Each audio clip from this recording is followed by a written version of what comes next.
Dai, te muovo a te.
Where did you fall?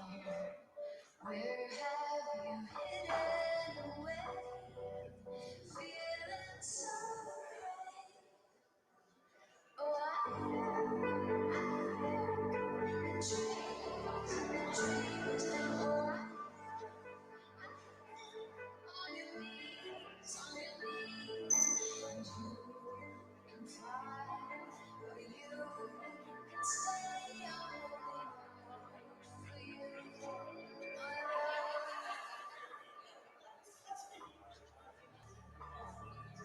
Sitting out yourself, dressed like the middle of dawn, breath in your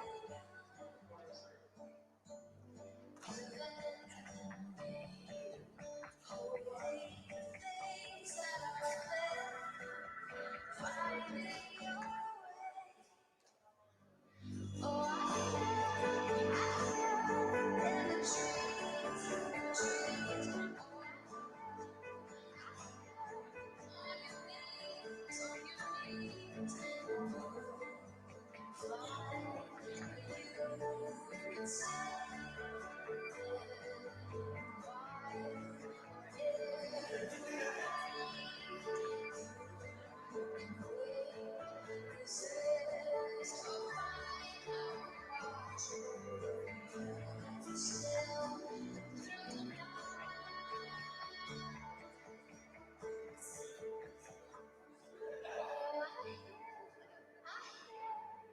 in the trees, and the trees, oh, on your knees, oh, and the trees,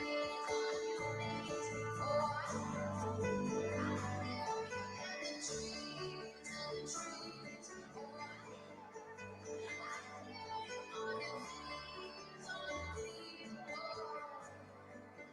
fly for you and stay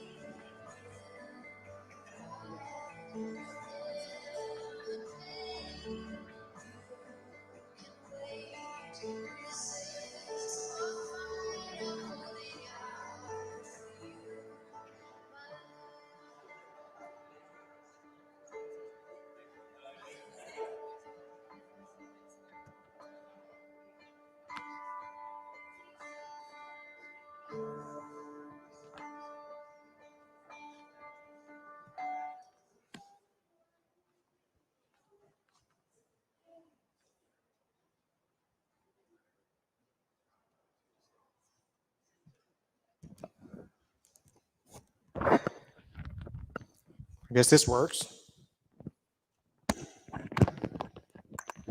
Well, this setting is so much more serious than it will prove to be. I can promise. All right, so that does work. All right, well, let me get this equipment straight. We have people at home watching, people here watching, so there's a trick to how this does. And normally I would have to ask my son how to do this, but I taught him everything he knows, so let's see. There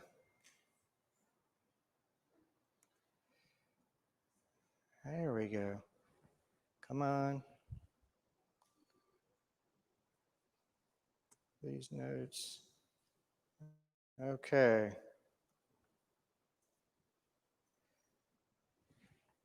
If that would go away. There we go. All right. Well, before we get started and have a good time, let me pray for us, and then we will say a few introductory remarks, and then have our first senior, to come forward. So let's pray. Heavenly Father, even in a time where things are difficult and serious, you have given us the gift of laughter. You have made us your people. drawn us into your covenant community so that we are all fathers and mothers and brothers and sisters of one another. And like any family, there will be fun times and difficult times and crazy times. And Lord, we thank you for the gift of laughter where we can enjoy those together. But also thank you for the gift of these three seniors who are passing through one stage of life and entering another. And we pray that your hand will be upon them wherever you take them. In Christ's name we pray. Amen. All right. Well, thanks, everyone. Some came a long way. Thanks, everyone, for being here. I'm really flattered that you think this much of me to come out on a night like this. I know that's I know you came out for them, and so we're going to talk more about them in just a moment. But I know this is a huge sacrifice for you to come out, spend time like this. I'm sure you could be doing so many other things in a city-wide shutdown. Some of you are really bored out there, so you came here, I know. But if you're watching on the internet, well, that's just about the least that you could do. But we're grateful anyways. And hey, don't think these seniors don't appreciate it. Y'all turn around and look at them, these seniors. Don't think they don't appreciate it. They're teenagers. That's the way they look all the time. I know our parents appreciate it. I'm one of them. I think I speak on behalf of all of us that we are truly, truly touched that all of you watching today in person, watching at home, that you're just as obsessed with our children as we are. Nothing else you'd rather do than watch a bunch of pictures of them. So thank you for coming out to do that. Before we get started with the roast, I want to say a few things just about the logistics and the restrictions that all of you have been facing coming to church here. These are crazy times, and I'm sorry about all the rules and whatnot that you've had to deal with, like the masks, which we have to wear tonight. We all look forward to the day when that ends. At least for some of us, the session may be asking some of you to continue wearing masks even after the pandemic is over, but only for religious reasons. You understand? Faces that only a mother could love also can distract from worship. So don't be too hurt if you get that letter in the mail. They say if looks could kill, well, they can't. But seriously, we do appreciate your patience in all this. Seems like this will never end, but let this be a lesson to you. Some things actually do take longer than a decision from the Woodland session to take place. If you have concerns, though, or suggestions about how to improve anything here in this situation, please write them down, hand those to one of the deacons, and they will see to it that they find their way to the same place we put all the other ones, trash can in the back. Look, I know your church officers are not perfect. We make mistakes, amen? If you said amen, the deacons were strategically placed to record that. You'll be getting a visit from us in the coming week. Thank you for letting us know who you are. But we're going to have fun tonight, despite the logistics, despite the restrictions. So I want everybody just to relax, need more laughter than I'm getting so far. As David has been saying these past 2 Sundays, save all the stress for the Lord's Day. Maybe I didn't get that exactly right, but we do realize under these conditions, even the Lord's Day can be stressful. And about that, listen, if a deacon tries to tell you where you can sit, please don't tell him where he can go. Okay, let's make that a one-time thing. It wasn't appropriate. Thank you. Bryce won't be coming out to fix all your stuff with that kind of attitude. So let's try to be nice. It's really unbecoming of a Christian to whine and nag all the time. All right? But we're not here to talk about our wives tonight. We are here to talk about these guys. Okay? And these guys, I tell you, I get choked up just thinking about them.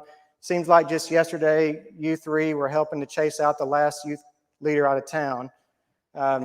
Casey sends his kind regards. You'll be happy to know his therapy is almost over. And a disclaimer, this is a roast.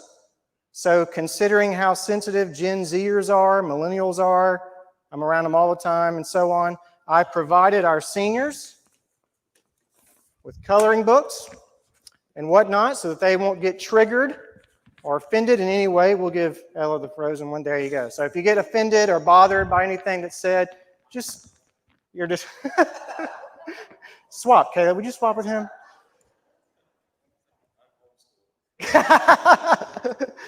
Why don't you, what's that? Oh, yeah. Well, it's the genre that matters. Maybe you two should come up here and do this. All right. So we're going to start tonight with Andrew. Andrew. Yeah, you got to wait. Andrew.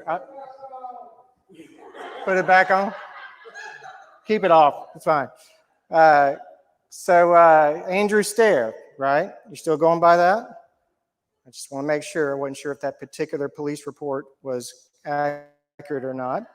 Don't want to blow your cover or anything. I like the name Stair. I'm hoping that Phil lets you continue to use it in the future. As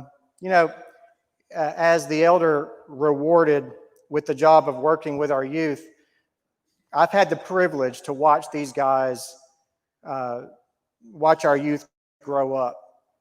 And Andrew, I want you to know, all of us here are hoping that'll happen to you one day. So many stories. We could spend the whole night just on Andrew. There's so many stories to talk about. But when I think about Andrew, I hardly know where to begin. When I think about Andrew, I'm reminded of the saying by Yogi Berra when he said, basically, it's not bragging if it's true. And then I think, no, for Andrew, it's usually just bragging. Because the rule of thumb with Andrew is you can't believe any story Andrew tells you, but you can believe any story anyone else tells you about Andrew. Those are all true. Every one of them are true. Okay? I remember watching Andrew when he and Caleb were on the same soccer field, and Phil and I were coach, and Caleb would look at me and say, "Dad, why does he run like that?" And I say, "Him or Noah? They both run the same way." He said, "Besides, what are you talking? Why are you talking? You're the one who agreed to pay him $1 every Sunday just to be his friend. And you're the one who believed it when he actually told you he had a pet boy in his basement." Oh, sorry. Besides, there's nothing to worry about. Remember who his dad is? Phil will either yell it out of him or work it out of him in due time. So I think we've seen Andrew on the on the football field. That has changed dramatically. He certainly doesn't run like an Ewok anymore. But he has become as hairy as one. More about that later.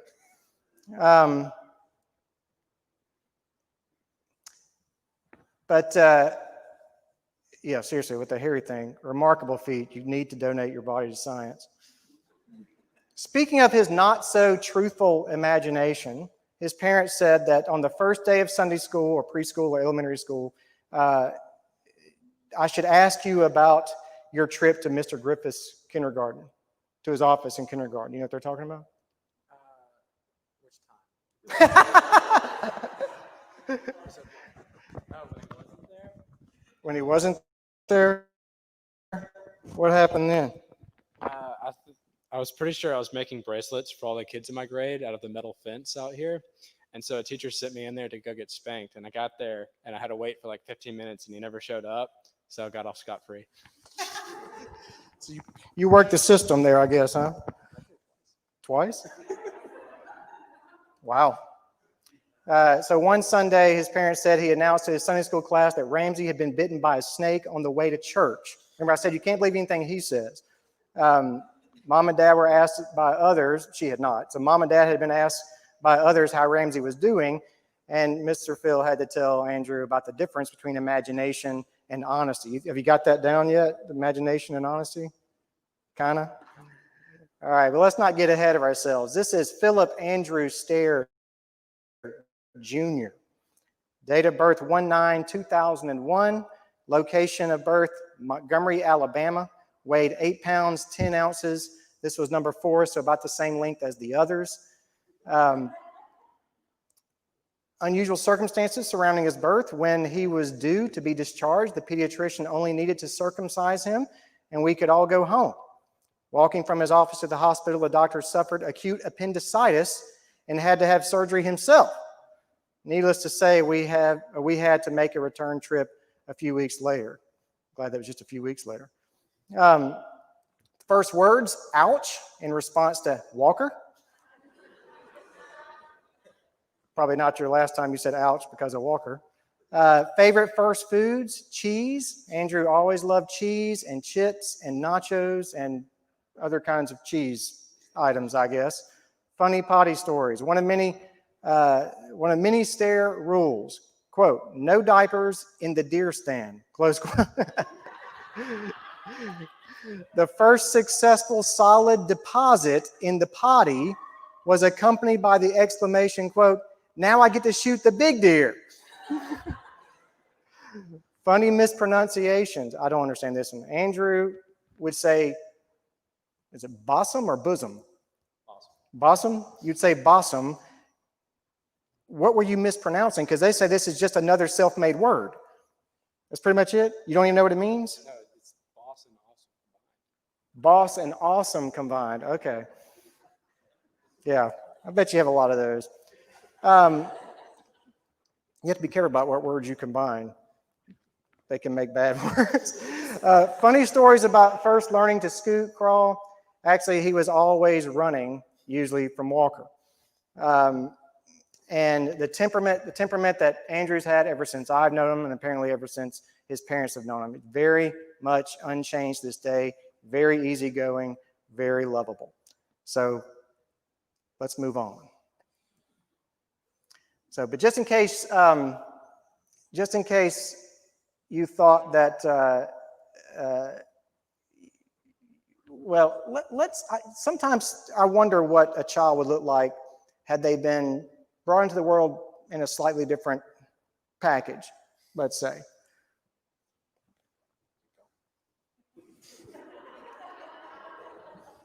I think it's pretty clear. You would have made a beautiful girl.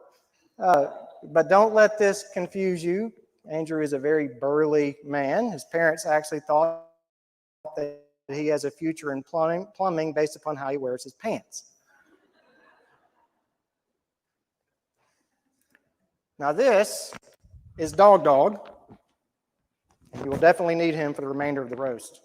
So did I just get COVID-19? Where's that been? Has it been quarantined lately? He's been in a metal tub in the top of my closet.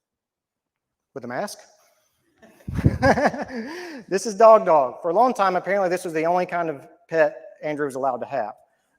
So this is the first toy. They had to hide Dog. He was so attached to Dog that they said that just a sniff, just a whiff of Dog would immediately make Andrew suck his thumb and I guess pass out. I'm not really sure. But he would completely regress when Dog would be within the vicinity. His bedtime routine, Dad would tell imaginary stories about the family. So you fed a lot of the, okay. Dad would tell imaginary stories about the family going on adventures in the wilds of Africa. And so Andrew was winning arm fights there too, apparently. This is Andrew's first day of kindergarten. And despite Mr. Griffith's best efforts to stop it, he did in fact graduate. His teacher would have had it no other way. Wasn't going to let you stay around. Favorite story or storybook? Andrew had difficulty learning to read due to dyslexia. When he practiced reading for school, we realized he always made a better story from the story illustrations than what was actually written. That doesn't surprise me at all. I've got to remember, I've spent a lot of nights at youth events listening to Andrew's stories. By the way, he received, remember the dyslexia thing, Andrew received the highest grade in his for a senior English award, is that right? So pretty remarkable. And of course, he's going to Mississippi State on numerous scholarships. Overcomer. All right. Andrew is not an only child, he's a brother. And he is even a great brother to his sisters. How great is he? He was willing to do anything for them, even with them. But I have to say, this might be taking it a little too far. I'm noticing a theme. You were in a dress in the baby picture. You were in a dress in the toddler picture. Oh, that was the baptismal gown. That's right. So that didn't count. I forgot. I became Presbyterian. We did that too. You got swimming trunks on here? Oh, okay. I guess that does it. All right. This is Techno Dog. Apparently, Andrew was obsessed with getting this toy. This was his favorite toy. He was obsessed with Techno Dog. I looked it up. I had to do a little research. I'm like, what is Techno Dog? So they do all kinds of, there's different kinds of techno dogs. There's a whole genre of techno dogs, and they do all kinds of things. I guess some are more interactive than others. Did yours do anything interesting? It broke. That's pretty interesting. It's pretty interesting. But could you program it and control it and all that? I'm pretty sure the only thing it did is you throw like that little bone, and it chases it, and then does like a backflip. So your parents got your version of the techno dog from Family Dollar. Oh yeah. Yeah. Feels cheap.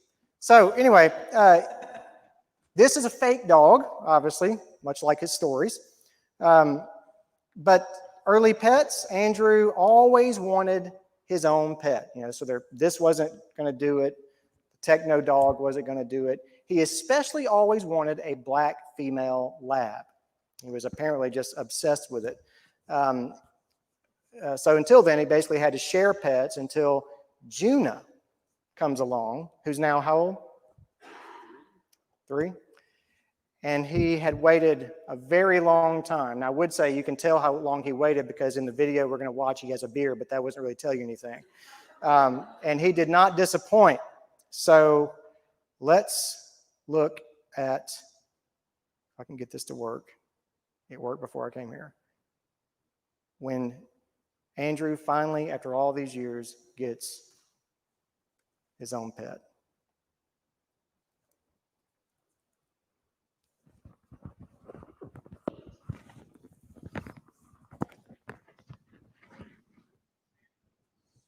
Oh, hold on. I forgot this thing. Hold on. I forgot this thing has to be turned back on after it goes to sleep. Wait a minute. We're going to do this right.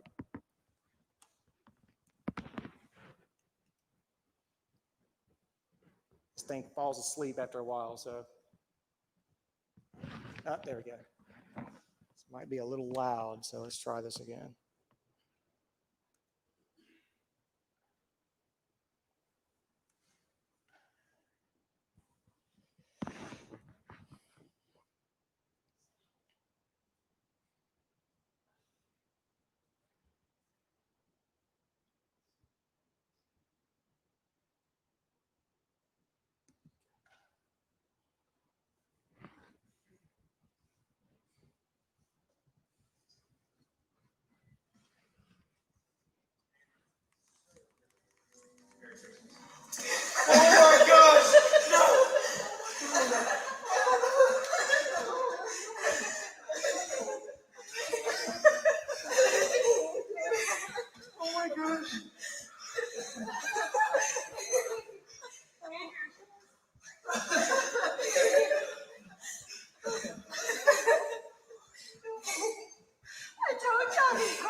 Kyle said she's been responding to Pepper. Sumner, why did you tell me Pepper that? That's so annoying. It's such a Sumner thing to do.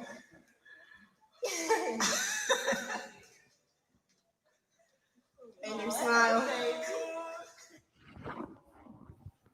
And some of you out there are the proud owners of Juna's offspring, right? Is that the way that worked? All right. Let's see if I can get this back.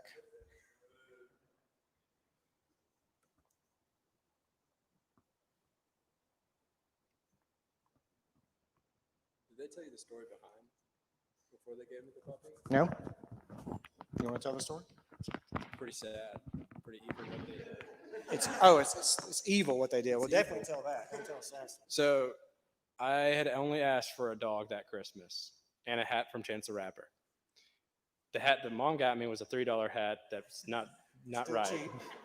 I corrected that mistake. But then I get a little book and I open it up and it's a dog training book. And Dad goes, "You have to read that entire book before you can get a dog." And I was like, "Okay." Didn't think it was going to happen. And the year before, I had forgotten to get Walker a present. And this year, it was his turn to get me a present. And so I had finally gotten him the present. It was a whole thing. And so I was looking for him, and they had to say he was on the toilet because he was having like medical problems or something. And so the only thing I had gotten was a book, How to Train a Dog, and a bunch of clothes. So I'm very, very sad this Christmas. And that is why when you see me and I turn around and there's a dog in the room, I literally immediately lose strength in my knees. That's why I went to the ground. I couldn't walk straight. Oh my goodness. You were so you were kind of upset that you had gotten so little. Okay. At least you're honest. Yeah. All right. One of the things you learn about the Phil Stair household, if you're going to live there, you better learn how to kill something. And we see from an early age, look at the seriousness. Trying to impress Walker and Dad, I can kill something, but apparently he can because it got a lot better there later on. All right. Andrew can sleep. For someone with so much life in him, I'm convinced that the reason why he is so good at sleeping is because he's so good at living. I mean, he must crash at the end of the day because he lives life to his fullest. Hopefully that's what's going on with Andrew. His parents say that Andrew was found sleeping. He's been found sleeping in all kinds of settings. So he was found sleeping on the elementary school playground's stone wall. He's been found many times sleeping in Sunday school, maybe even sleeping during church. And so Andrew loves a lot of things. He's so full of life. He's the life of every party. And I'm just convinced that has a lot to do with how hard he crashes. Mike Atkinson and I have taught the youth for several years. And one of the things about Andrew is when he's awake, he'll talk. He'll pray. He's one of the only people who volunteers to pray. He's very interactive. And then, I mean, it's like, he just answered a question about the Trinity, go over here, turn back, sound asleep. Like, wow, it just makes big swings. On more than one occasion, and probably many of the youth in here are guilty of this, on more than one occasion, his fellow youth group friends have simply just left him sound asleep on the couch during church, which is funny until Phil has to hunt him down and wake him up. Remember, Phil likes to kill things. Romance. You want to just move to the next slide? No. Andrew once told Walker that Walker would never get a date because Walker had no moves. Andrew always had moves, he said. So then the very next question I asked your parents about your girlfriend, they just simply say, yet to meet her. First broken heart was not a girl, it was dog. But this,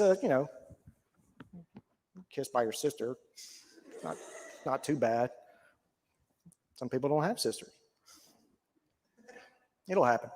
All right, let's talk about the hair. Speaking of donating his body to science, I've been on numerous overnight trips with Andrew Stair, not just the two of us. Timber Creek, Against the Flow, RYM. I've seen a lot of Andrew Stair. I mean, a lot.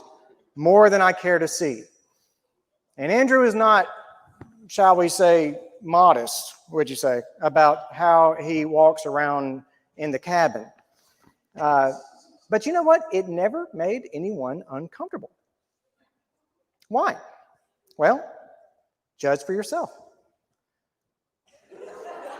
This is either a silhouette of Bigfoot, or this is Andrew Stair coming out of the shower at Twin Lakes. It could be either one. It could be either one. So, Andrew matured. This was the word their parents used. Matured quickly. Playing fast and loose with that language there, aren't we? So, he had the best beard in high school before anybody else was growing facial hair at all, I'd imagine, right? 6th grade. Pretty impressive. Not sure how that happened. Somebody needs to check the medicine cabinet. All right, Andrew stories. So here's one that, here's a couple that his parents gave us. When Walker was in elementary school class on the 2nd floor of the Woodland campus building, see over here, and Andrew was still at home learning about potty training, Walker reported coming into his class with all his female classmates giggling, looking out the windows, facing their Darby House yard. You can probably guess what he saw. When Walker approached the windows, he saw his little brother arching urine far as a 4-year-old can arch urine. Of course, the teacher had to tell Mr. Griffith, and he had to call the parents of the public nudity. Scott, though, couldn't keep his voice from chuckling when he reprimanded us for Andrew's practical means of self-relief.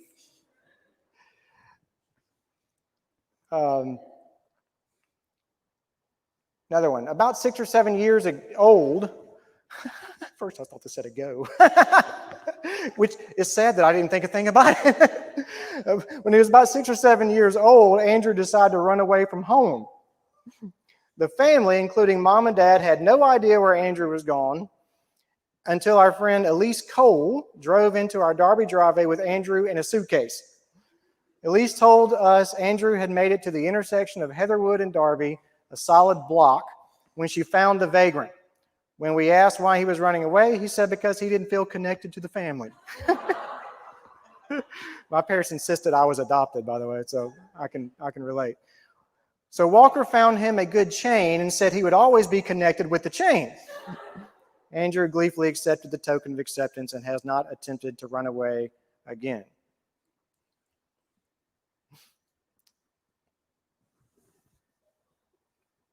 A word to the parents of Andrew Stair. I just want to encourage you, Phil and Alan, known him a long time. They say when it comes to your kids, you only remember the good times.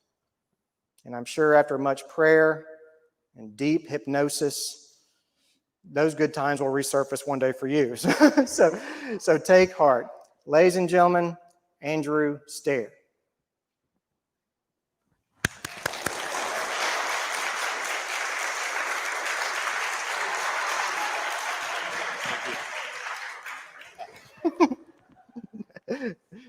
All right, next we have Ella. Wasn't too bad.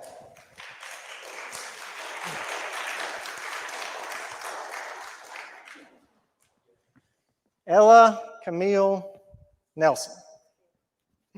Ella, what can you say about Ella? Really, what can you say? I'm really needing some help here, roasting Ella. Roasting Ella is harder than getting her to let you take her picture at a youth event. But, as I told you then, it must be done. I will get evaluated according to how many pictures I take of you. So it's a rite of passage. Full name, Ella Camille Nelson. Date of birth, May 4th, 2001. That's significant because why? Your brothers always tell you. Do you know? No. Star Wars Day. Is that the day the first one came out? Released? Oh. But it is actually Star Wars Day? That's a day? Okay.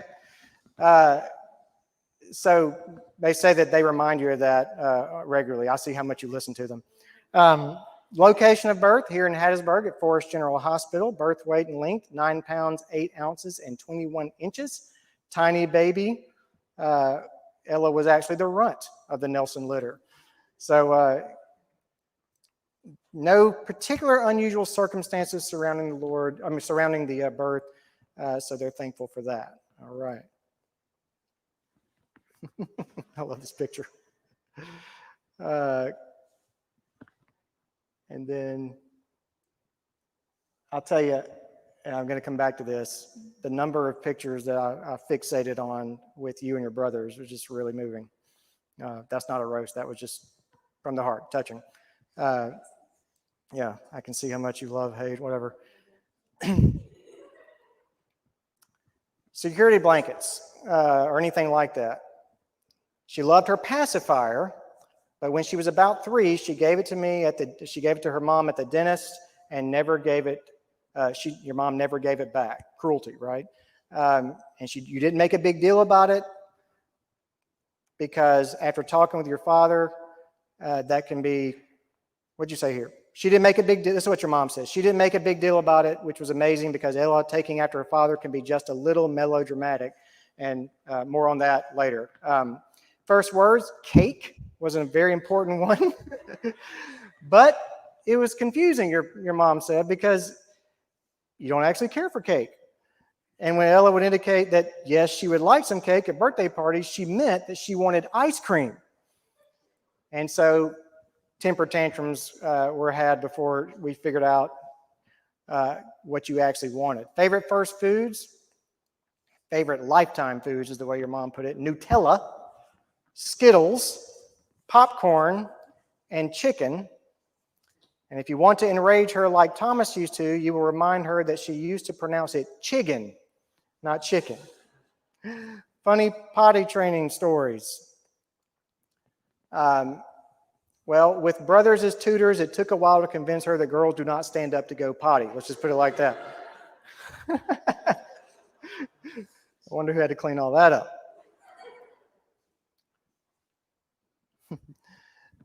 Funny mispronunciations. For Christmas one year, she kept telling us that she wanted a, quote, sour Game Boy. And they finally figured out that she was saying silver Game Boy, but not until after we had given her a hot pink Game Boy, which I assume you gave another temper tantrum about. I'm noticing a trend with the tantrums. More on that later, too. All right. So let's talk about that temperament. This is a very cute picture of Ella, but very deceptive. Remember, Ella is a very accomplished actress. So let's just remember that when we think about her temperament. With respect to your early temperament, a nursery worker who had firsthand knowledge of the situation once asked us, "Is she always this good?" And your mom said, "She is never this good." As a young toddler, before she had many words, she once got so angry at us that she spat instead of screaming. Spat at your own parents. And her aunt would routinely call her Cruella. That's a famous Disney, never mind. All right, favorite toys and funny stories. She wasn't very interested in dolls, but she was obsessed, apparently, with a baby doll stroller. This does not surprise me at all. What kind of things would you put in it? You'd push it around the house and you'd fill it with stuffed animals. More on that later. If she was not playing with it and the boys wanted to get a reaction from her, and when didn't they want to do that, they would rattle the stroller wheels on the wood floor and Ella would come screaming from wherever she was in the house. And she was usually wearing a pair of those plastic slip-on Disney princess shoes. She called them clip-clops, so the noise was considerable. To go with this temperament of Ella, the time your mom said this was a very hard one. We decided that Ella might just be the perfect child. Wait, actually, your mom has a story. I do remember once she was with me in the bank. I love this one. She told you this one a lot. And the teller asked if she would give Ella a sucker, if she could give Ella a sucker. And, of course, your mom politely said, well, yes, that'd be nice. Ella, say thank you. Let me go ahead and advance these slides here so you can see the progression that we're starting. Maybe you can put yourself in the bank teller's position. This is what she's looking at here. she would not say thank you. Not say thank you. So your mom had to actually decline the sucker and leave the bank with a screaming toddler. Your mother asked you for an embarrassing story, but you refused to share. No self-incrimination going on up here. When Ella was about 6, she fell and hit the back of her head on a bench and cut it open. We took her to the eye center, because that's where you go. If you hit the back of your head, you go to an eye center. We took her to the eye center to show Kipper, and he thought it needed stitches, which he could take care of there. But Ella was not as cooperative as his usual patients. So a nurse gave her a little relaxing medicine in the back of her hand. At one point, there were 6 people gathered around her on the reclining chair, Kipper at her head, sewing her up, me at her feet, holding them and trying to soothe her, and 2 nurses on either side, holding her hands and head still. It was quite a scene, and afterward, whenever anyone would ask her about her bobo, she would show them the tiny puncture mark on the back of her head and tell them how much it hurt. You remember that? How old were you? 6? One of the doctors gave me medicine. Said it tastes like Sprite, and It did not. It did not. All doctors lie. I'm serious. I've learned that you can't trust any of them. I mean, they said there's some virus out there. What do they know? All right. Now, if you've been around Ella very long, you know Ella is fixated on animals. She absolutely loves animals. All kinds of animals. We've got, and I could have put more on here. We got butterflies, we've got dogs, we've got kittens, we've got, is this a goat, a lamb? Okay, same genre. We've got horses, a couple of those I saw, alligators. Ella just loves animals. She even likes animals that aren't real, that don't even breathe. Ella loves animals. It's people she can't stand. I think that's what we learned from Ella.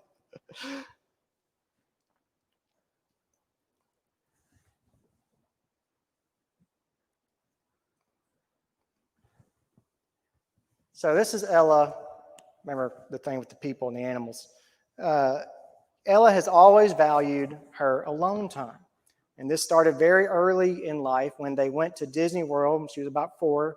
And whenever we would come back to the room, she would go into the closet with her stuffed animal and close the door. And it was a sad day for her when she outgrew the cabinet above the freezer in our kitchen. Apparently, did you stay in there too? Oh my goodness. Did y'all have her checked out or something? That's pretty extreme. Nowadays, she sits on the back porch swing with a cat or 2. Ella loves her alone time. It's very hard to find Ella at youth events to get her picture because she likes her alone time sometimes. All right. Besides from this being the least Presbyterian thing we'll do tonight, based on what we've learned so far, at least when it comes to people, I wonder if this man ever gave her any presents. But she was, at least from what I'm told, very good at school. And particularly on your first days. You weren't very difficult on your first days. You made friends quickly and easily everywhere. But then when they would ask you about your friends, you could never remember their names. But you've gotten better about that. For a long time, Ella was obsessed with Barbie movies, especially Fairytopia. And did I get that right? And Mermaidia. Saren, are those movies that you know, familiar with? No? I'm sorry, I wasn't supposed to call on you. She also loves the penguins and Madagascar, which I do know those. And she knew them so well that she had a penguin quote for every situation and could find the quotes in the episodes to play for us. Your mother apologizes. We asked for books, and she had nothing to offer there, only movies and TV shows. All right. The boys. By that, I mean your brothers. Yeah, okay. Good grief. Y'all should have seen the look I just got right there. I could feel that in my soul. Based on the pictures that I've received and just watching them, I think we can say that Ella does not and has never completely hated her brothers. That's pretty good to say. When asked about bedtime, Ella, despite having her own bedroom, liked to sleep on a love seat in the boys' bedroom until she got too tall for it and had to move into her own bed. I want to ask when that actually happened. Thomas, tell me that later, will you?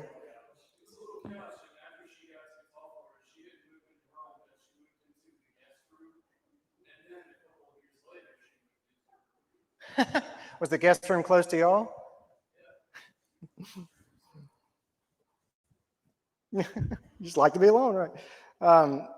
But maybe this is the reason that this is just one of the pictures. I forgot to put that up there. Maybe though this is the reason why Ella doesn't hate her brothers. They are, after all, from the dark side.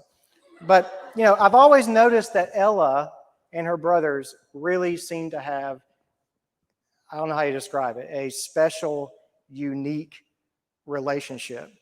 And I don't think that the phrase love-hate captures it. I really don't. It's a very special, unique relationship. You can just see it the way they interact with each other.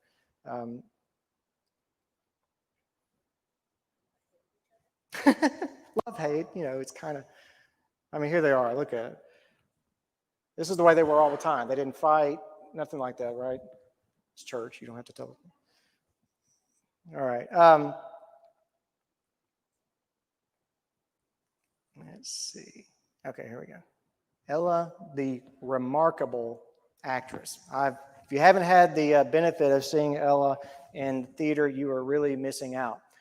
Despite Ella's misgivings about humans and desire to be alone all the time, she really enjoys and does very well at acting. And I was just wondering why that is. Maybe it's a way for you to receive the attention you really deserve, but other people just aren't giving you, and that only animals seem to give you all the time. So maybe this explains a lot of what Ella expects from the rest of us, and only animals are treating her like Snow White, like royalty. You're Snow White. We just don't realize you can't help that.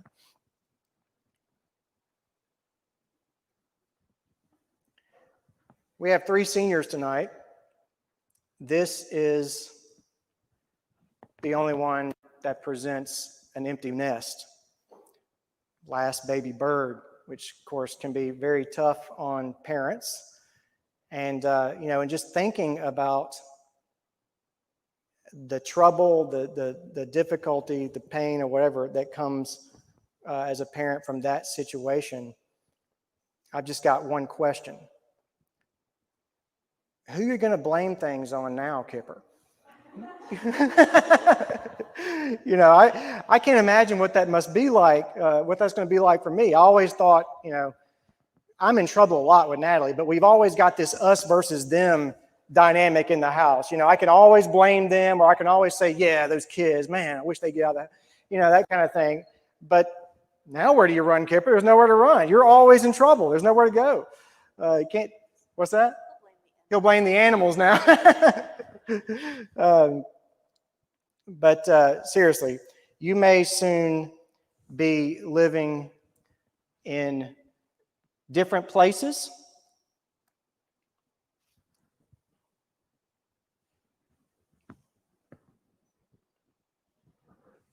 Like right now, coming up. But, think about this picture. You'll always be together as, come on.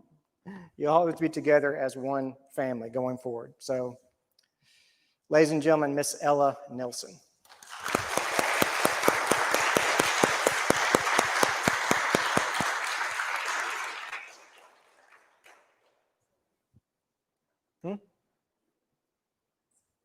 Oh, yes. Sorry. I was supposed to let parents talk. So I'm gonna take a break and let them do that as well. So let me get Phil and Allie to come up first. Let's see if I can do this.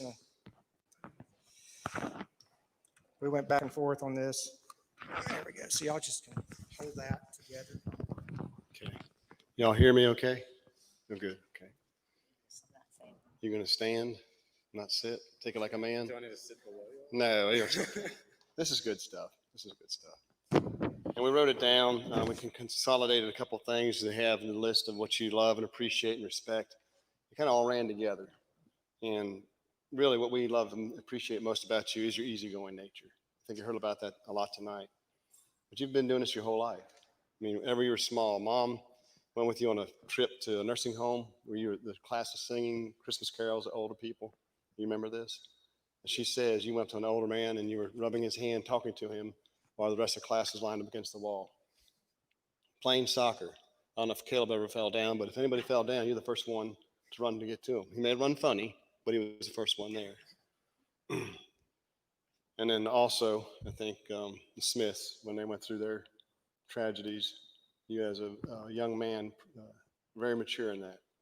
And I think your brother Ian would say that the same thing. But also, it's true inside of our family, being easygoing. I think you may be the most loved of your siblings. I think you get along with everybody.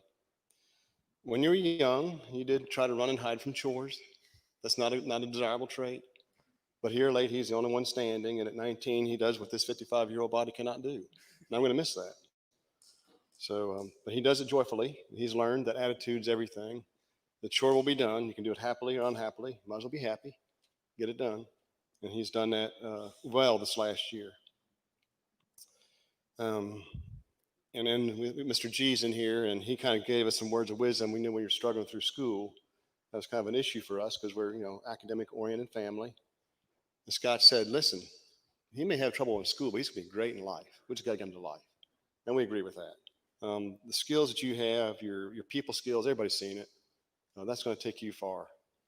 Your love of others, that's the second commandment, right? Second greatest commandment is love others. Love God first, but love others. So our greatest hope and best advice for you is that you'll continue to walk with Christ and use your gifts for his glory. So the charisma that you have to build that into his kingdom even further. I want to have two verses. I'm going to give this to you so you can think about them. Two verses took me a long time to work out that I had to live through, that hopefully you can learn from my mistakes and do better.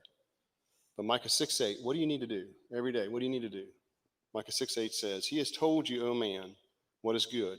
What does the Lord require of you? But to do justice, love kindness, and walk humbly with your God. That's what you're going to do in college.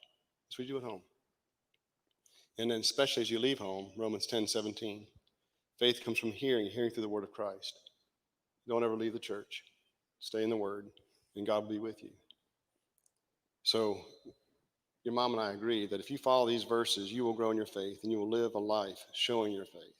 Our greatest hope for you is that you will love and glorify God and enjoy him forever.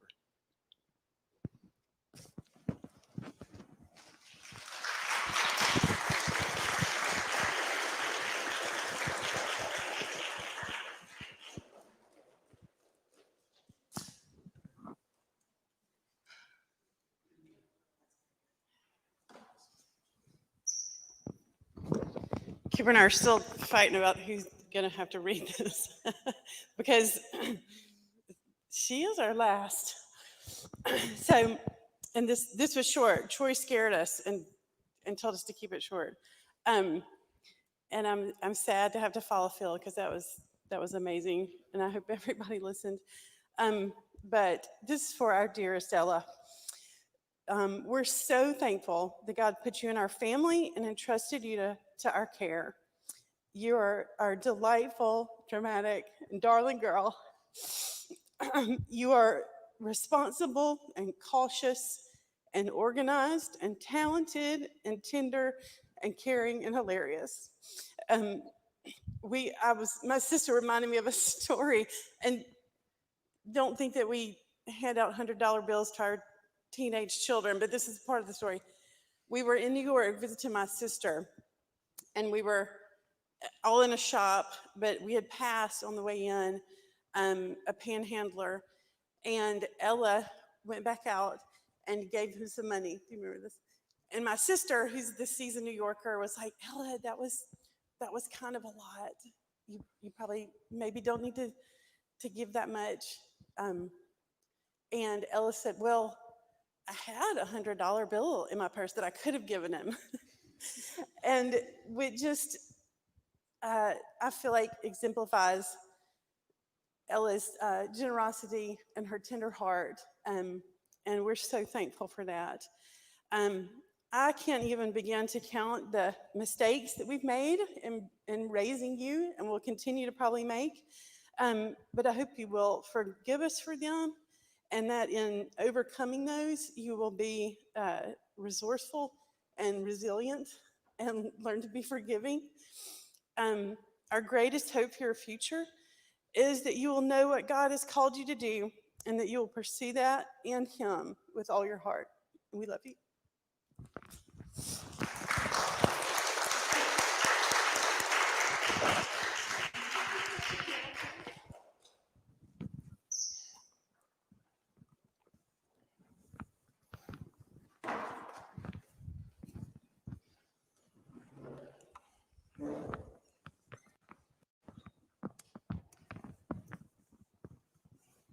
You ready for this? You ready for this?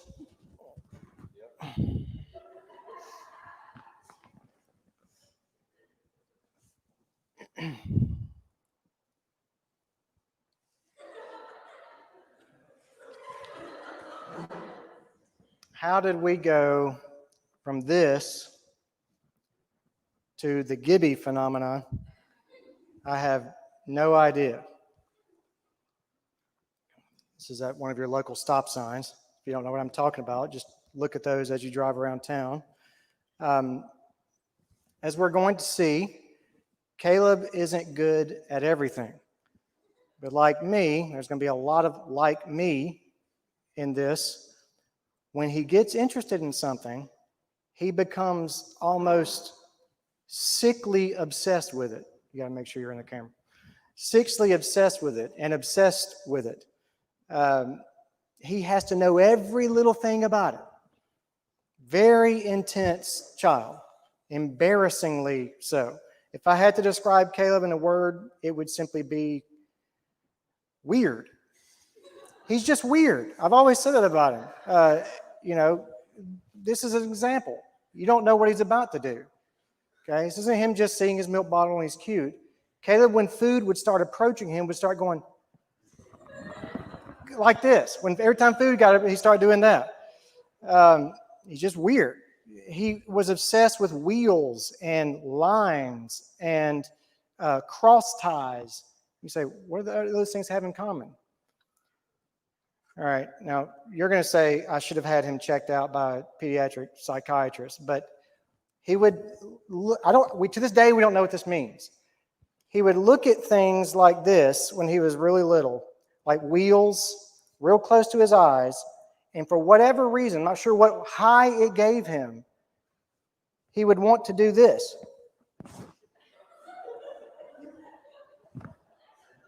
So if you're walking up the stairs, the guardrail, we'd be walking, and I'm holding his hand. He's up there going. Cross ties on the ground. He'd be on his knees trying to see what. If this were here and he was 3 or 4, he'd be down here going like this right here. And then he discovered the CNN ticker. He doesn't have to move. The stuff comes to his eye. And it's going past his eye, and it freaked him out. I mean, his mother and I are sitting there eating breakfast, and he's always loved cereal. We're about to be bankrupt because of his cereal habit. CNN or Fox News or whatever, I don't care. We'd be sitting there eating cereal. He's eating cereal, and suddenly takes the spoon out. He puts the spoon on the table, and he starts this thing. And we just look at each other. That boy ain't right. I don't know why we can't have normal kids. We're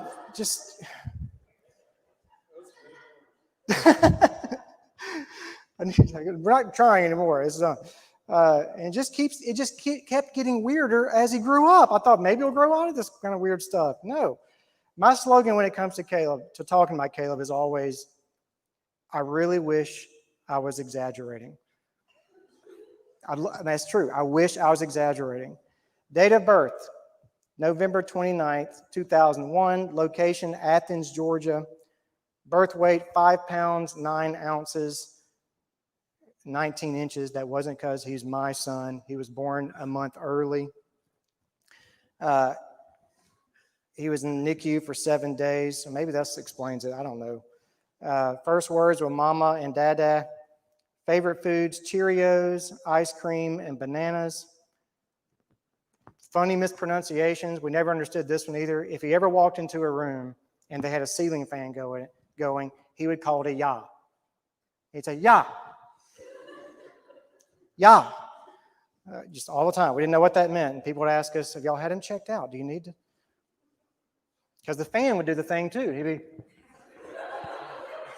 going through his eyes. I don't know what that meant.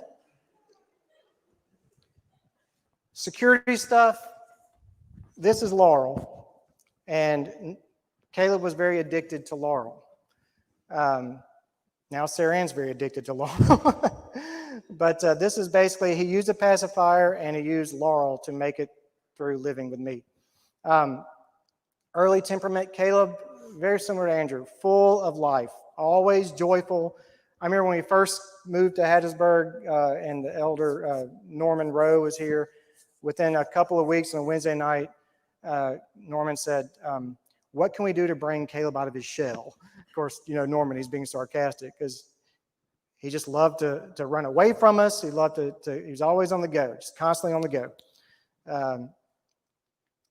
He loved anything Thomas the Train, again, wheels, stuff, anything with wheels. He loved to watch the wheels spin. That's his mom saying that.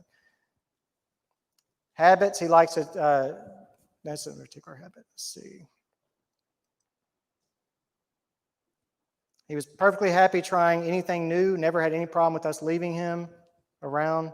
Favorite book, Goodnight Moon, Pat the Bunny, bedtime routine, bath, brush teeth, read books, and pray. Early pets, well, we got rid of all the early pets. They would just suddenly, mysteriously disappear. But we still have these two, Misty the cat and Knox the dog, who Caleb is obsessed with. And that's your pet. That's not, and Princess.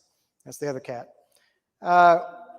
Most embarrassing moment for Natalie. I've got plenty, but most embarrassing moment for Natalie. When Natalie and Caleb were in Walmart and Noah was just a baby, Caleb was talking to the person in line. Now you got to get the picture. You know how there's a real narrow, you can't escape. There's a person in front, person behind, Natalie, Noah, baby, and Caleb. And again, Caleb will talk to anybody. He'll talk to a stop sign for 6 hours. So they're in Walmart, and Caleb's talking to the person next in line. She saw that they were buying milk, and she asked Caleb if that was for him. You know, you like milk? And he said yes, but my brother Noah gets his milk from my mama. If you know Natalie, red.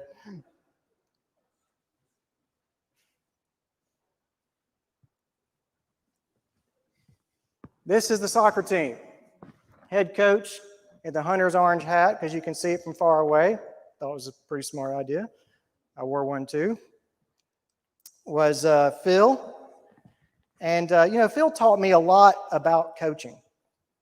He taught me that it's possible to love and to teach kids while traumatizing them for life all at the same time. Caleb still talks about those wonderful years. I think he just did whatever Andrew did, since Andrew's his son and Andrew's still alive. So you can see, of all the boys, they are doing the identical things here. That's the way to stay alive with Coach Phil. Phil was actually really great with those kids, I tell you. This is a great example of, everyone gets a trophy. Because Caleb was not the best soccer player, to say the least. Caleb was never the most athletic. He could never throw a football or a baseball. He couldn't dribble a basketball. In fact, you'd throw a mini ball and he'd treat it like a live hand grenade. He wasn't the fastest human alive or anything. He wasn't the biggest, wasn't the most muscular or intimidating boy for that matter. He didn't blow the ACT out of the water. He's not going on a full ride to Harvard or Pearl River Community College for that matter. He's never been swarmed with girls.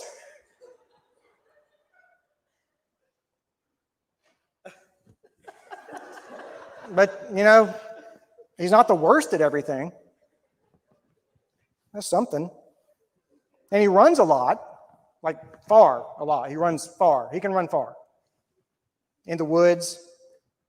Someone thankfully made that a sport. So technically, when people ask, we get to say our son's an athlete. And he's good at other stuff. I mean, stuff that probably you other dads are real jealous of. He takes cool pictures. He doesn't hunt. Can't fish. He takes cool pictures. He has some YouTube videos that are really popular, at least in the Hattiesburg homeschool forerunner community. So there's a lot to be proud of. This is him running a lot, far, in the woods. Proud of you. All right. Everyone says that Caleb and I look alike, that we talk alike, that we have the same sense of humor, that we think alike, we reason alike, we argue alike. And that's really not a good thing. It's hard to parent someone who's so much like you. And Natalie, it's hard to parent two of us. So, at 10 years old, to go to church, Caleb would come home from Sunday school and ask these kind of things. Dad, why does Jesus pray to God if Jesus is God? And that's the kind of stuff I had to deal with Caleb. He thought like that. We are a lot alike.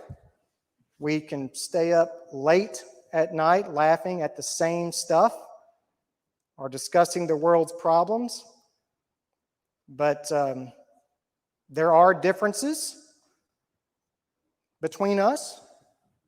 I mean, don't get me wrong. We're pretty much a thing. It's pretty disgusting how similar we are. But there really are differences between us. I'm far more competitive than Caleb is, and he meets new people far better than me. He's taller than me. I don't know how that happened. And you'll never see me wearing tight pants. These are Wranglers, real comfortable jeans. Try them. Caleb and I can be bone-headed apes. We can read, study, analyze some topic literally all night long for hours and hours until we are absolute experts on it, but we have absolutely no common sense. We can remember lyrics or passages or film lines photographically, but we can't remember ordinary things like appointments, turn off the lights, brush your teeth, where our wallet is. We never know where our wallet is. Keys are. I always have to, Mom, where's the wallet? Natalie, where's my wallet? We can't follow simple instructions, especially when they come from his mother and my wife. So, this may look like it's pretty far off, but I don't know.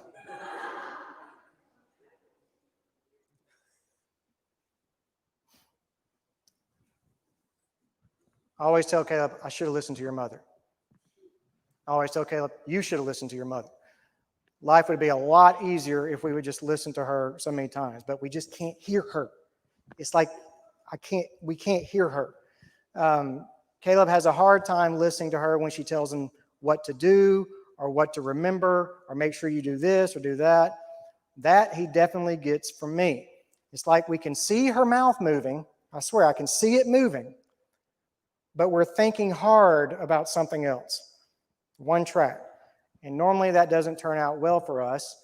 One of the best examples I can think of this is when Natalie constantly told him, Caleb, when you go to RYM, make sure you wear sunscreen.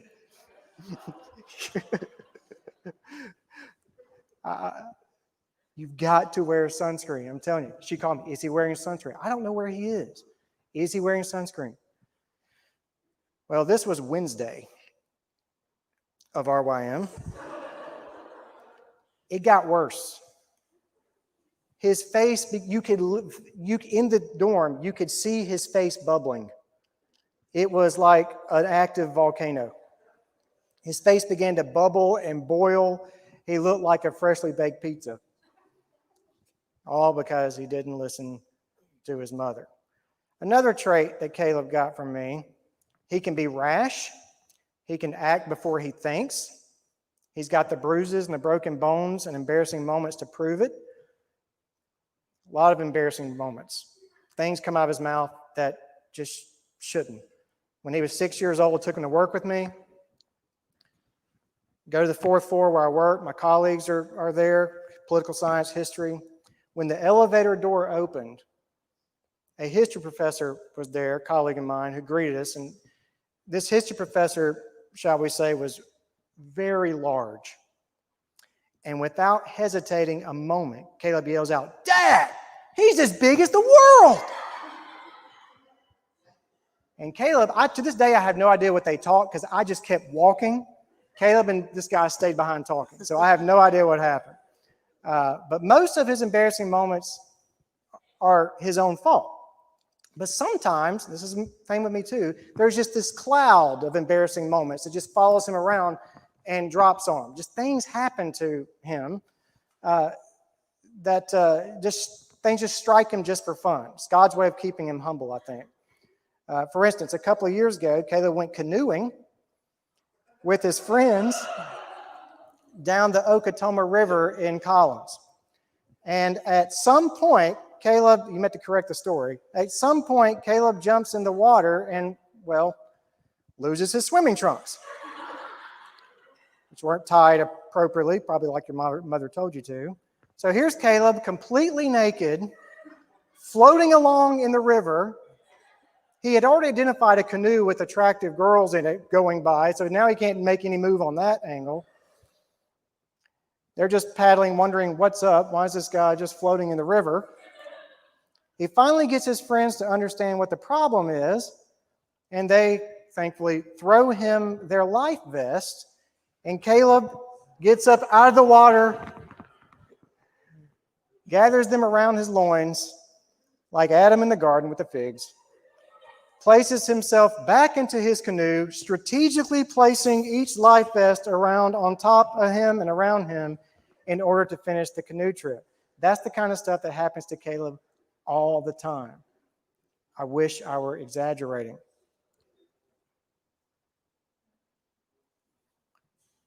Of course, this is Caleb's impatience.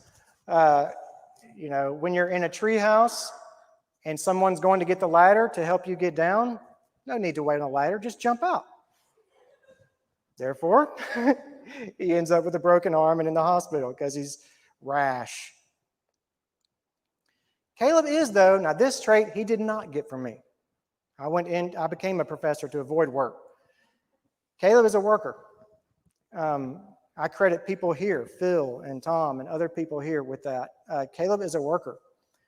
From an early age, we had to stop him from trying to work.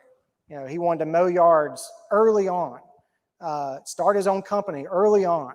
So photography, professional video work, all that while he's full-time student, and he works a nearly full-time job at Corner Market, where he's been recently promoted without a pay raise, might I add, as dairy manager. That's one of those qualities I can promise you he did not get from me. Another thing about Caleb that's peculiar to me in another way, Caleb loves to meet and talk to people who are not his age. He prefers to talk to people most of his life who are not his age, and especially older people. I mean, we're talking Bo Morgan old, really old people. He's always been that way. And again, embarrassingly so, because of the stuff that he says and that we have to straighten out later. So from early on, we found him totally unintimidated by adults. When he was 4, he would just disappear often for hours on end. We couldn't find him. Suddenly he'd be coming down the road with a group of, I remember this, a group of construction workers and Caleb coming down the road to our house. Caleb was convinced him to buy him ice cream cone. Goes next door in the middle of the night, knocks on the door, totally unintimidated, knocks on the door opens. He says, "Hey, y'all got snacks?" Walks right in and starts getting snacks out of the refrigerator. But I like this quality about him. Didn't get that from me.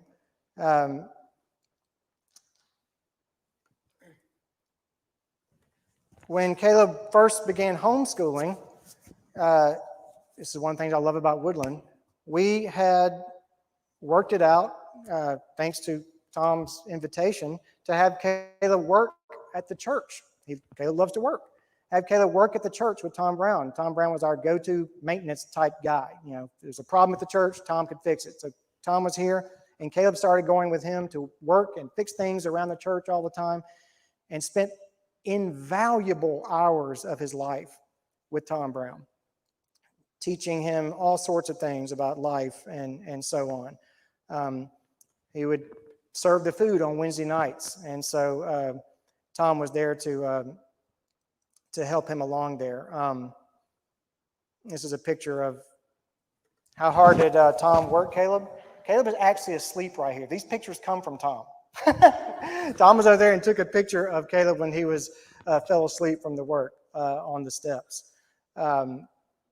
This is Caleb talking to Colonel Bob. Now, Tom tells me that when Caleb and he would finish a project at the church, Caleb would get so excited. I remember he'd come home and, "I got to go back to church. Mr. Tom and I are going to do some other project." When he would finish a project, Caleb would always want to give Tom high five. And before tonight, Tom told me that before he leaves tonight, Tom came all the way down from Tennessee to say hi to Caleb and wish him well. Well, Caleb's finished a pretty important project. He just graduated from high school, so you'll have to give him high five.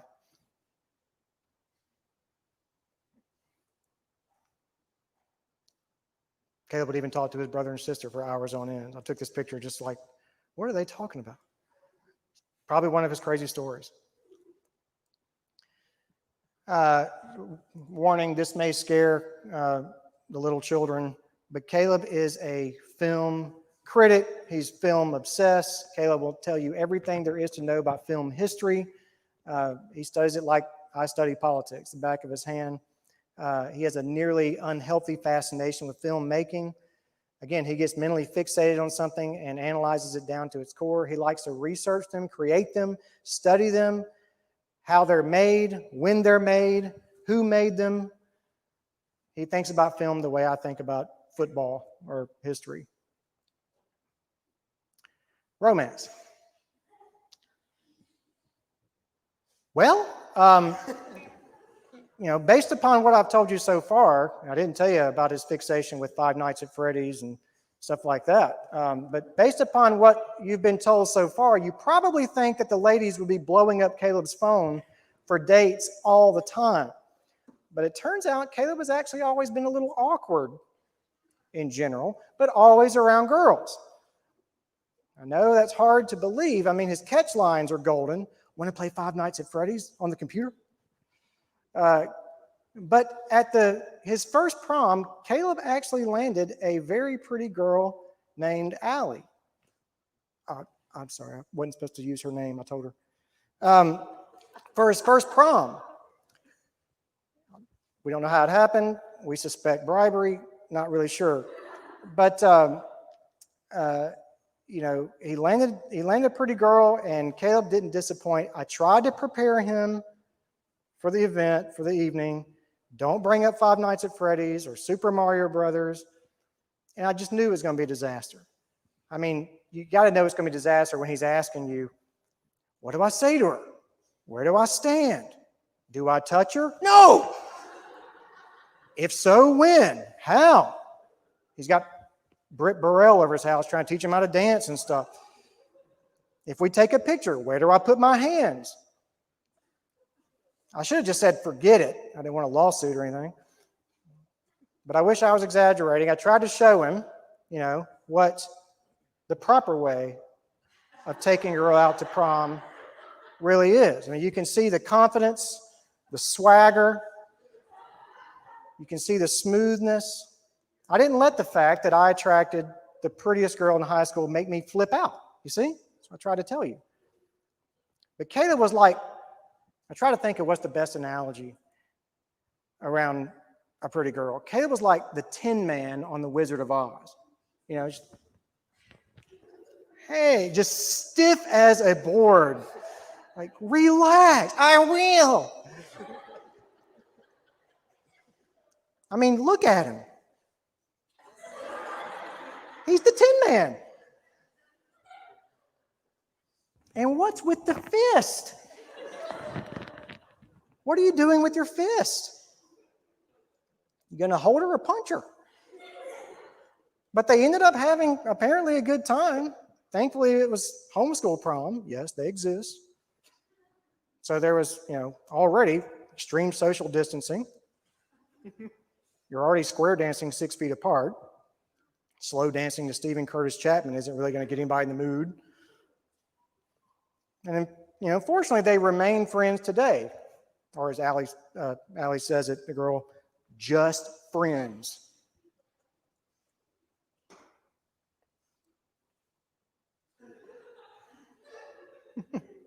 Oh, I'll show the picture. Yeah, if you didn't see there's the fist. His last picture he took with her also has the fist. All right. COVID-19 has taken a lot of things away from our seniors. Proms, senior trips, graduation ceremonies. And you might think that this didn't affect homeschoolers like Caleb, but it did. We never got to have a real graduation ceremony for Caleb because of COVID-19. Well, tonight, his mother and I would like to give him something that he hopefully will earn, his diploma. I'm not sure if he's even seen it, his high school diploma from Gibson Christian Academy. Go Hebrews.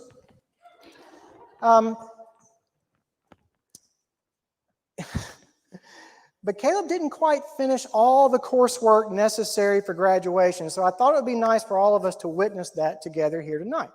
I'm going to have Caleb take his final exam at Gibson Christian Academy in algebra. We do algebra. Geography and theology right here with all you as witnesses. Hopefully this will put to rest all the stereotypes about homeschooling, that it's easy, that they don't really learn anything, that they're way too sheltered, that they're all religious fanatics, blah, blah, blah. So Caleb, you ready? Mm-hmm. Are you nervous? Got Laurel? There it is. Just like the finish line at cross country. I want you to go get it. All right, go get it. Kill that giant Philistine. So here we go, Caleb. Algebra. If mommy says that you, Noah, and Sarah Ann broke all 10 commandments, but you didn't break the same ones, and Sarah Ann broke 2, Noah broke 3. How many did you break?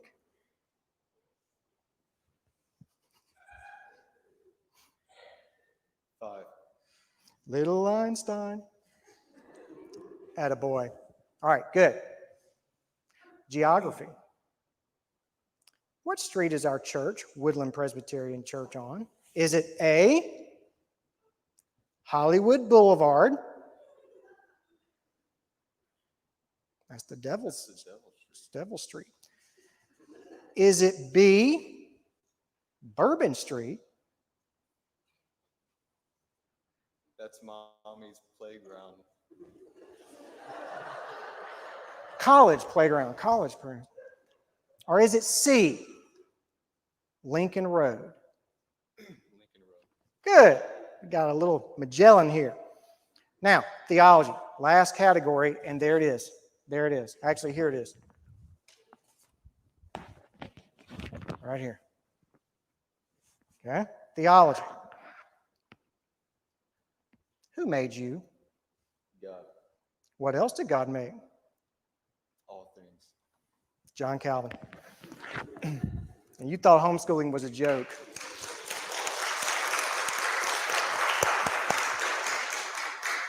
Caleb Gibson, by the powers invested in me as the administrator of the Gibson Christian Academy, I hereby award you this diploma for learning.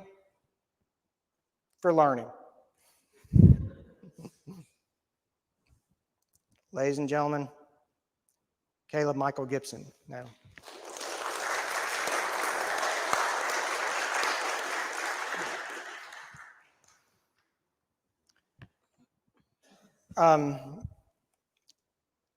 Caleb, your mother and I love so many things about you.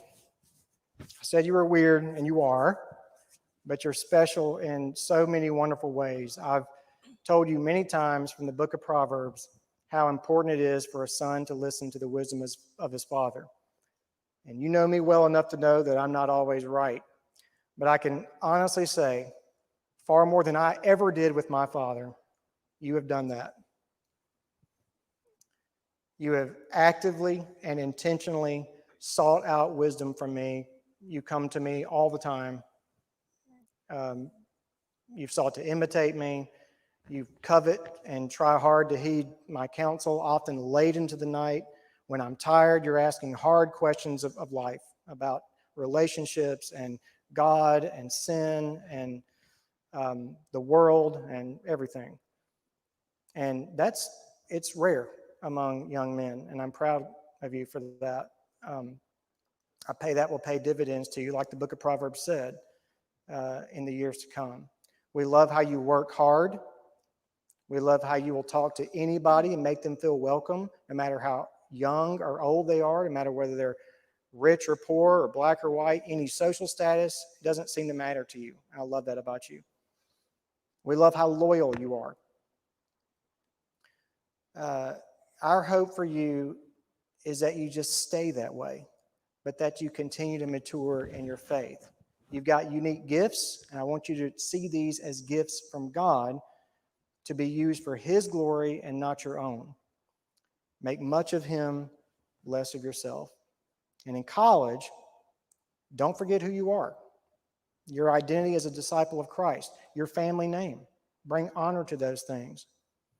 And don't neglect Christ's church and His means of grace, the way that you grow. The Lord's Day, your personal walk with God.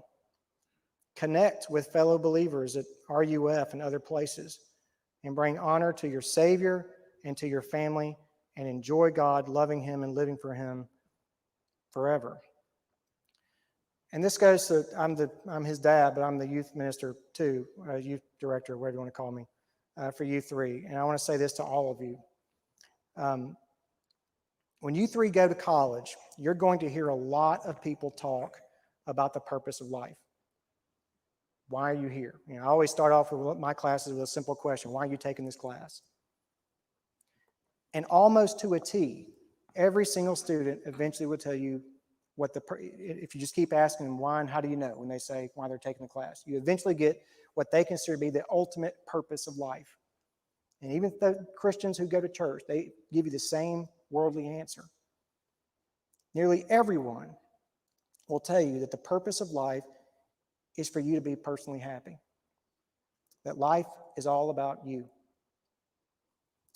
And I want you to remember the answer to the first question of our catechism, because it is a radically different answer. The chief end of man is to glorify God and to enjoy Him forever. So think chief end, the purpose. What is the purpose of man? It is to glorify God and to enjoy Him forever. That's the purpose. Notice how the purpose is someone else, for Him, to Him. But everybody you're going to talk to, again, including people who call themselves Christians, it's just natural. It's in the water. It's in the culture. You exist for yourself. And nothing should ever take a backseat to your own personal fulfillment or happiness. One of the reasons why they think that way is because they don't realize how short this life is and how long eternity is. When you live with a view towards eternity, you will reorient your own understanding of the purpose of life in the here and the now. So this statement about the purpose of life, even though it's radically rejected today, and everything you see and hear will tell you something different. But I want you to notice two things about this. First, according to Scripture, the purpose of life is not about you, but about God. You don't live for yourselves. You have been given to God. You've been bought with the price of Christ's blood. And although everyone else will tell you that the purpose of life is about you and for you, you know different. You are to live for God. It's the thing our culture has forgotten. One simple word. Don't forget it. You'll never hear it in college. Duty. Duty. Remember the great commandment? What's the greatest commandment? Jesus said, love the Lord your God with all your heart, mind, body, and soul, strength. Love your neighbor as yourself. Notice, duty. Duty has to do with what you owe to others.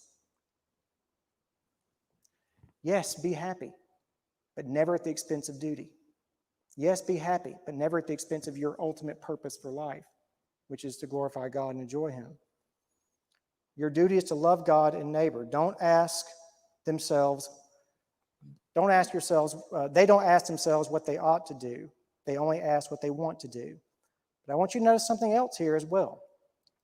The Catechism teaches that in serving, loving, and glorifying God in all that you do, in doing your duty to God and others, you get happiness in tow.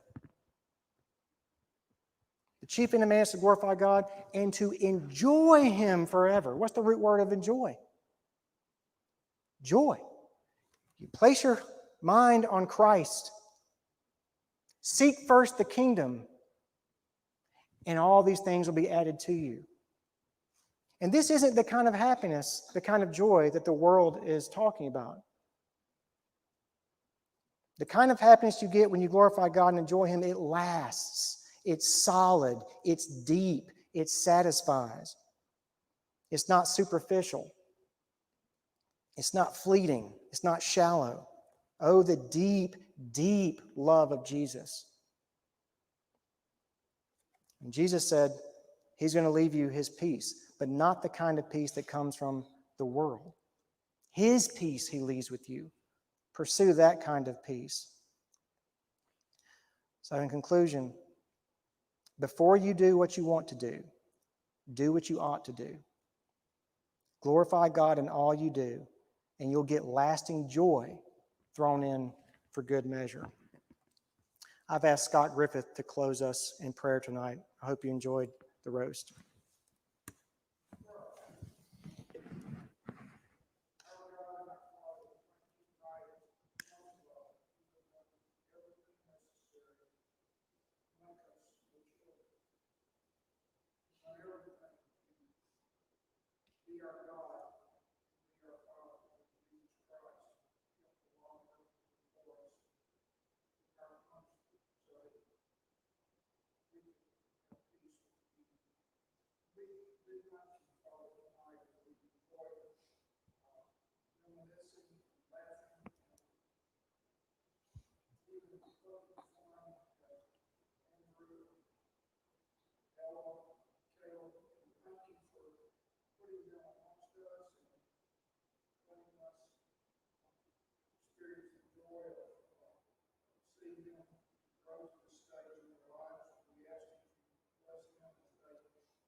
You're dismissed.